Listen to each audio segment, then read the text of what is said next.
The following podcast is sponsored by Structure Tech.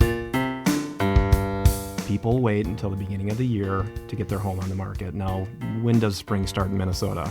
We'd all be millionaires if we could figure that out, right? It snows in April sometimes, you know? So it depends. But statistically and historically, even looking back during the bad years, stuff always seems to peak for new listings and inventory in that May to June.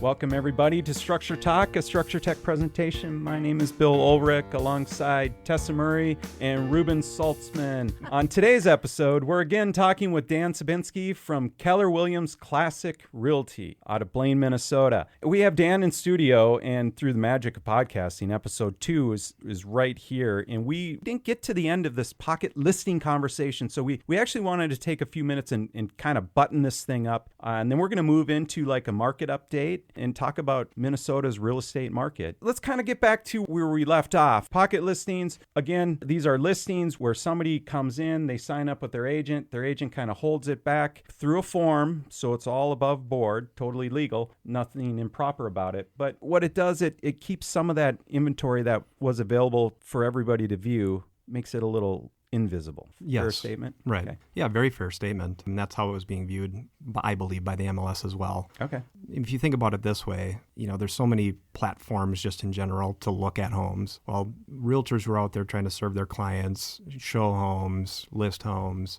You know, our time is spent out in the field primarily. We look for these searches that we can set up, that we can auto-populate these properties to our clients and then discuss them. There's no way that we're going to be able to subscribe to 23,000 agents' Facebook pages to find out what's coming up, right? There's no time.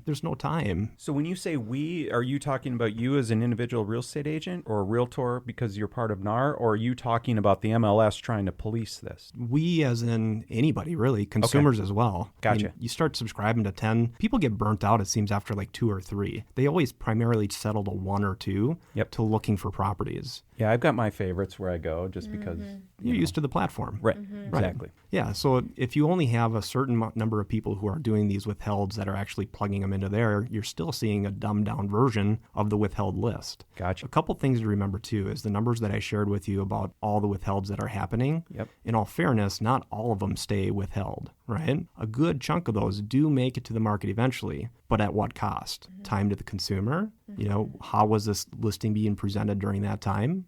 More importantly, how many of these things sold off market and didn't get reported to the MLS as a sale? And as a realtor, why wouldn't you want that information posted as sold? That's our trophy that we put on the case, is that we did this. We did a good job. We got top dollar for this home. And then other people can find us through those methods. Well, there's a downhill effect to that, too. I mean, appraisals, you want everything in that system so you get a true reflection of the market, right? We might have podcast 3 going here. All right, I won't bring up anything else that kind of throws us into a different conversation. But what do you have for numbers here? You've got some great numbers in front of you. We're talking January numbers here for Minneapolis area, 13 counties. Is that correct? Yep. So the numbers that I can, I guess, wrap up on the withheld portion is the percentage of properties that actually sold in the withheld that didn't make it to the market, didn't show up as a sold in the MLS. A little over 14% of those withhelds. Wow, that's a big number. It's a very big number, especially when you look at it from how the National Association of Realtors is looking at it, which is Article 3 of the Code of Ethics, to where it's a fairness and cooperation, right? We joined to be a realtor. We are obligated to work with our fellow realtors as well, right? And in the best interest of our clients. So the rule change that they made is it was supposed to be by either beginning of May or end of May, but they decided to expedite that in Minnesota to March 1st. So it actually just went into effect. As soon as you have, as a realtor, list a property and you use a withheld form, the minute you do any type of advertising, sign in the yard, post on Facebook, could be a sheet of paper on your windshield, right? An email out to another brokerage. You have 1 business day to put that on the MLS. They even have it in the rules that if you're a seller, because realtors are clever, right? How do we get around this? Even if your seller posts to Facebook. Sure. Yeah. Yeah.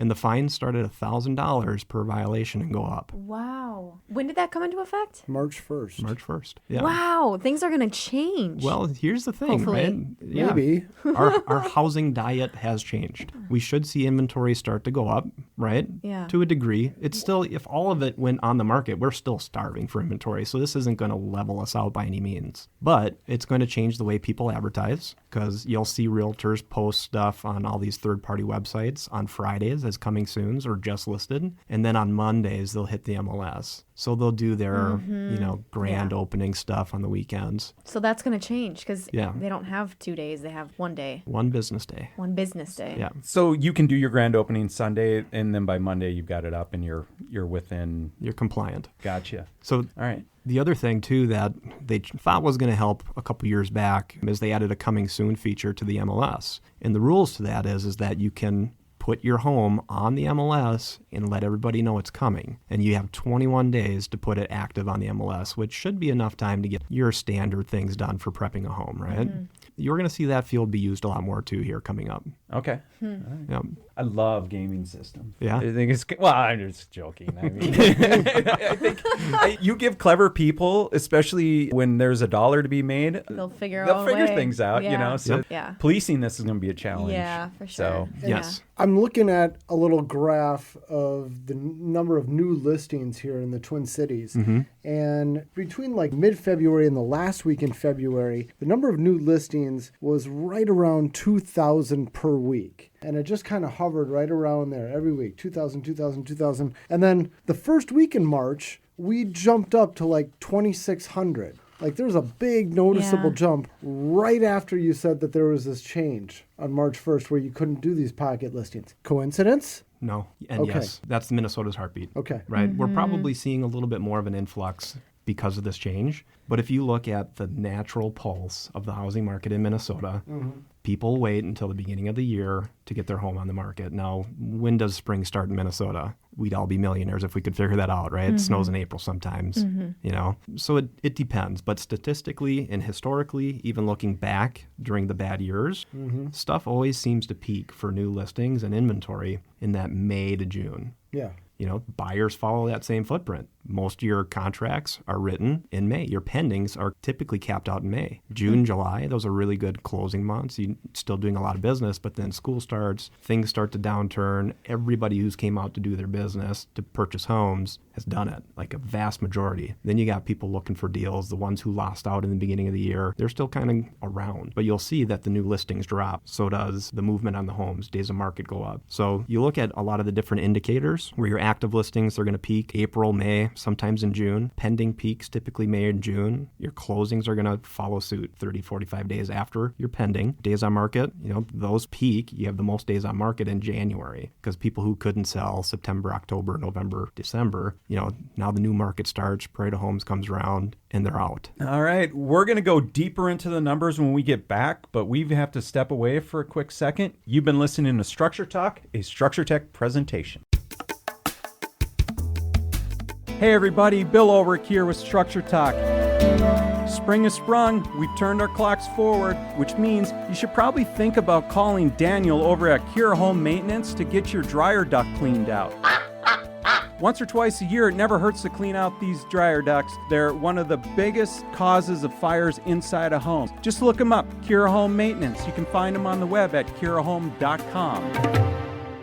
Welcome back, everybody. You're listening to Structure Talk, a Structure Tech presentation. My name is Bill Ulrich, alongside Tessa Murray and Reuben Saltzman, with special in-studio guest Dan Sibinski from Keller Williams Classic Realty. So we were just talking about the Twin Cities housing market and kind of talking about when things get real active and all the trends that are going on. Dan, are you thinking that 2020 is going to be a year for the record books? Or what are all the trends pointing to for this real estate season? So the key metrics that I look at is supply, demand, and affordability. I've felt over the last year or 2 years that we're really getting to the breaking point from an affordability aspect. Okay. But what just happened? Interest rates dropped again. Like they're down to 3%, 3.125%. Again, Which is a massive effect on affordability. it's huge. Yeah. So a 1% difference in the interest rates is about 11% of your buying power. So those who maybe were capped at 300,000, now they can maybe afford 333,000, Oh, wow. right? Or That's significant. Yeah. it very much can be for people who are maxing out,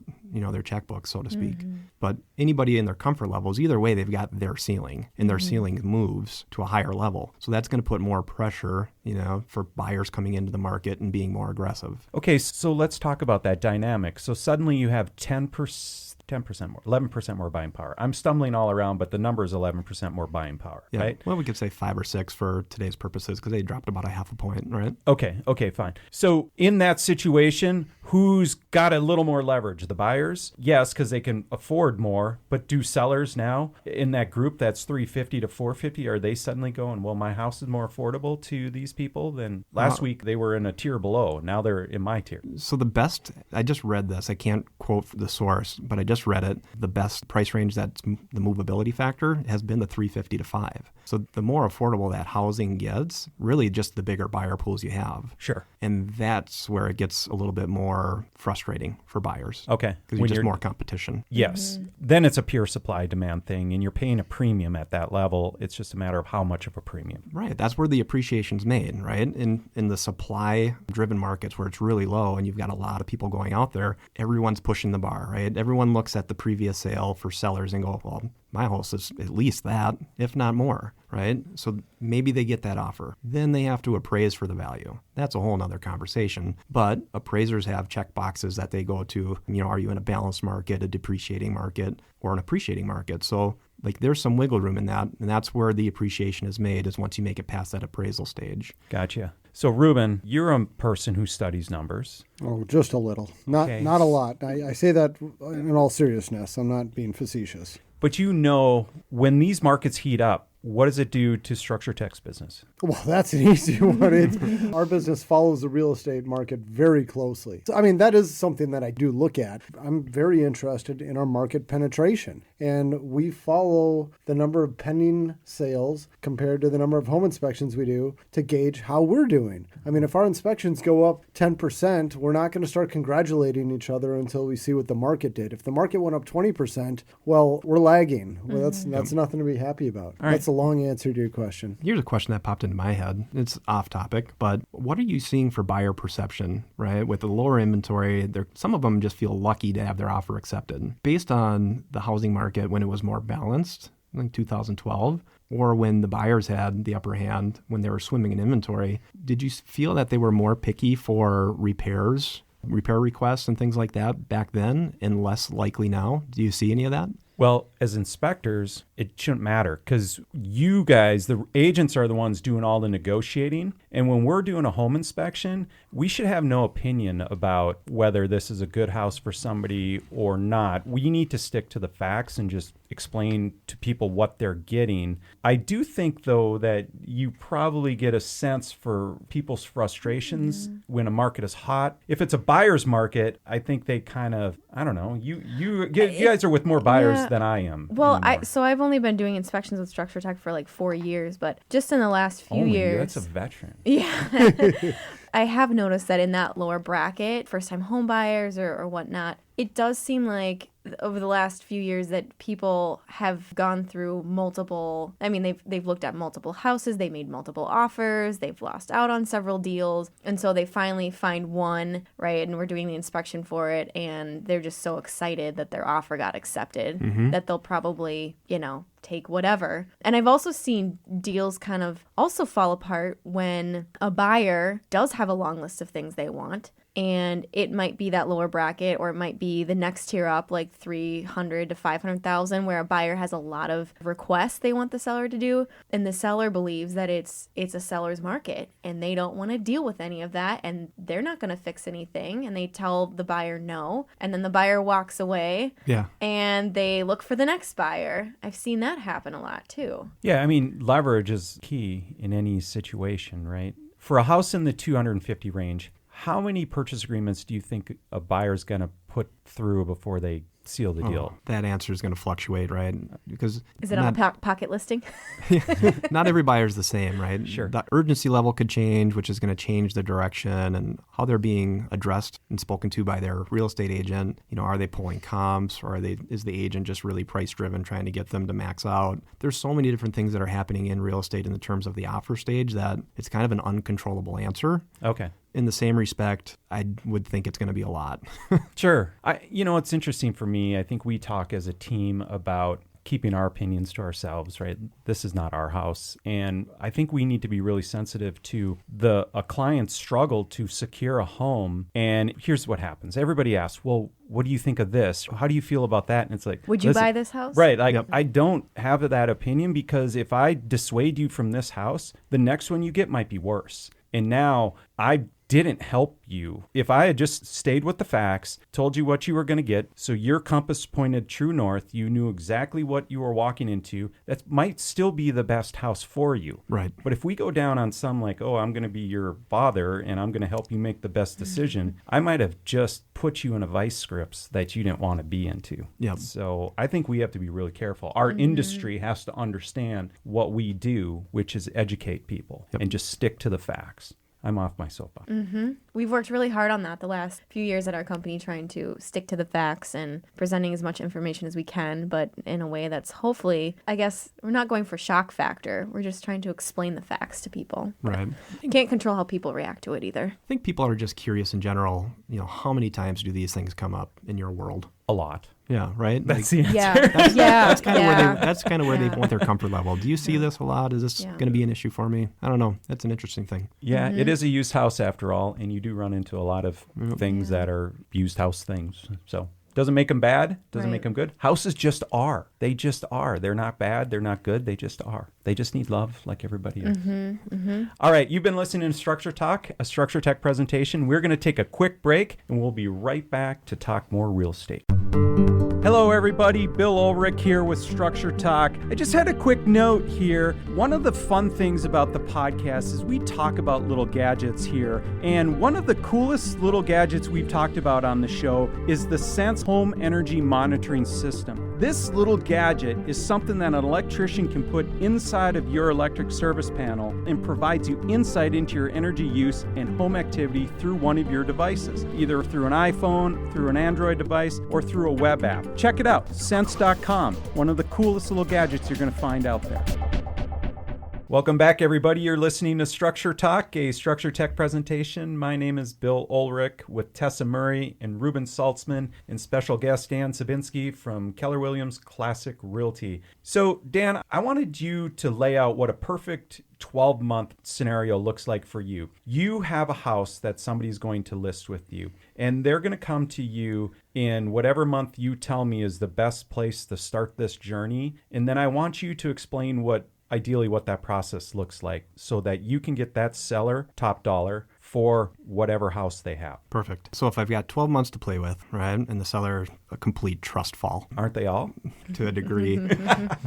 Here we go on the perception train again. With this year, last year, the year before that, Minnesota spring market has been getting earlier and earlier. It started in December this year. It started towards the end of December last year. The year before that, it was early January. So there's a little bit of fluctuation. So for the sellers that I do work with that have a little time, we get the home prepped through the holidays, right? They still get to enjoy their home. If we got a full year to work with, though, that's actually beautiful because then they can do some of these things that they've never done, and then they can actually use them. There's so many times people paint, they put on countertops, and they go, I wish I would have done that before. Now I'm doing it for somebody else. I've got my hand in the air. Been there, done that, yes. Yeah. Why didn't I do this earlier? Because then you start to feel good about your home again, which is a great thing. Yeah. So, maybe they take the bite out of the apple sooner, but then we time it. We look at where the market's at after the holidays. If the key indicators are showing that the buyers are going to come out in droves, we get it on, right? We get the professional photos done. If it's got a nice yard and we can bring a drone in, something that will add some extra effect. The first showing is done online, so high-end photography, and I do my own because I'm very, very picky. Photo snob, if you will, but plugging in and syndicating to all the appropriate websites so your search engine optimization is up there and getting it out in front of agents. I am really of the belief that taking it off all those other platforms and solely even just putting it on the MLS, you're going to reap the rewards in this market. Not to say that you shouldn't do all the extra advertising, because it does help. The more buyers you get in, the more probability you end up in multiples if you're priced right. But, where is that money made for the seller? It's through that lead up. It's through the leverage. And it's also through how you talk to them. How are you positioning them throughout the purchase? How are you handling the different offers that come in and leveraging them against each other sometimes, right?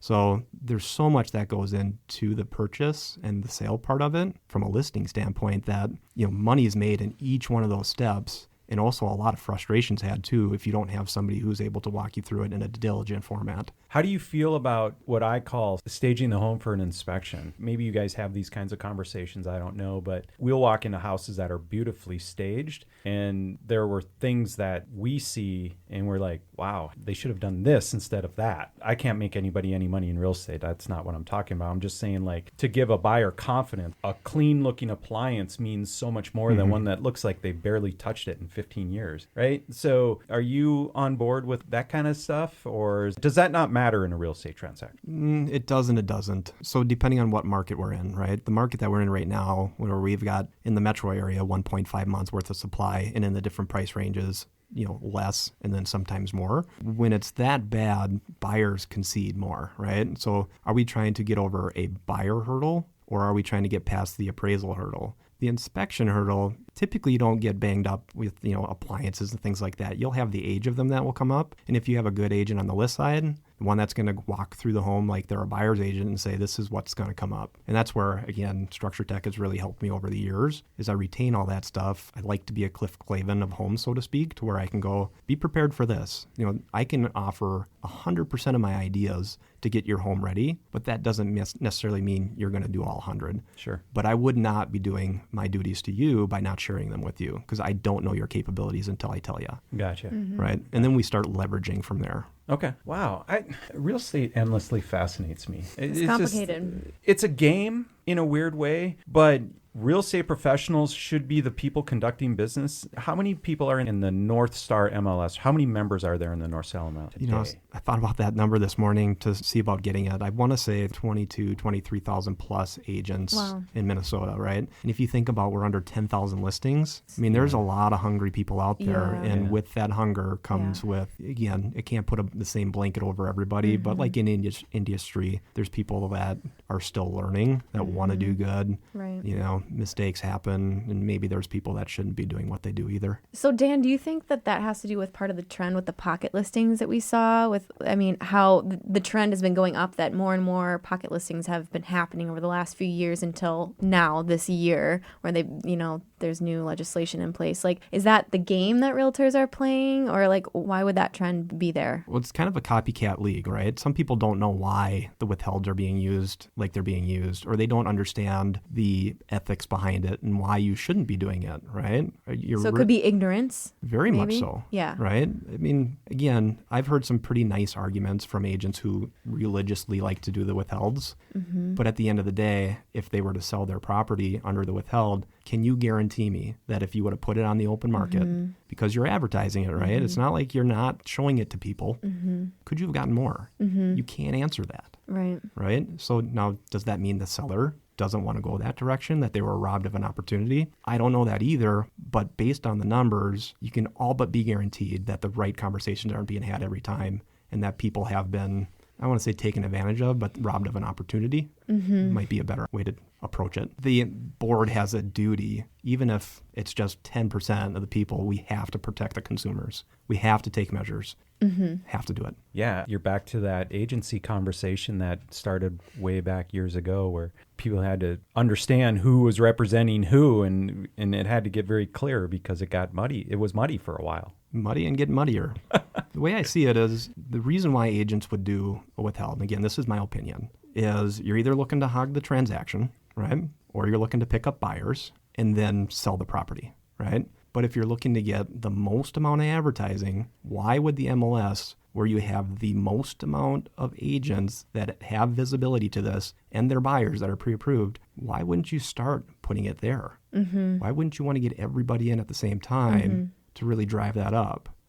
If the MLS is the end game for you after you've exhausted all those other avenues, what is that saying? You don't do that. Sure. I always thought real estate was really a local game. And what I mean by that is working with people who know the areas, they know the trends. I just always think like even down to the neighborhood level sometimes, you just don't know what's going on at certain places unless you're there all the time. But with 20-some thousand people in your organization, if they all know 10 people, you can get it to a lot more people more quickly, I feel like, if it hits the MLS very quickly. Well, you can, and it's better for the whole ecosystem, if you will, of real estate, right? Because you've got sellers that are afraid to put their house on the market because they're afraid they can't find anything. Right. So there's no place to go live after this one sells. Yeah. There's a ripple effect of why, what happens after any decision. Right. So again, even if they didn't correct the withheld, something's going to happen eventually where real estate starts to balance out. Right. At that time, would the withheld form become less sexy? Right. If a seller is now under more competition, days on market are higher, are they going to want to be on the MLS? Is it going to be more of a proud moment for them? I would argue yes. Real estate changes. Sure. And we just have to police it and really protect not just the brand, but first of all, the clients. Sure. The public. So I have a pop quiz for everybody here. First one to answer wins a mint, I guess. A Thin Mint from the Girl Scout cookies. What does nature hate? Oh, come on. Everybody knows this. A vacuum. It abhors a vacuum. Sure. Anytime there's something out of balance over here, it will balance out. It's just going to take some time. If you had said abhor, I would have gotten it. Okay, fine. All right. That's it. We're enough nonsense for one day. You've been listening to Structure Talk, a Structure Tech presentation, and we will catch you next time. Thank you, Dan, for coming in and sharing all your knowledge. Thank you. For more information on how we can provide you with the right information about your home before you buy or sell, contact us at structuretech1.com.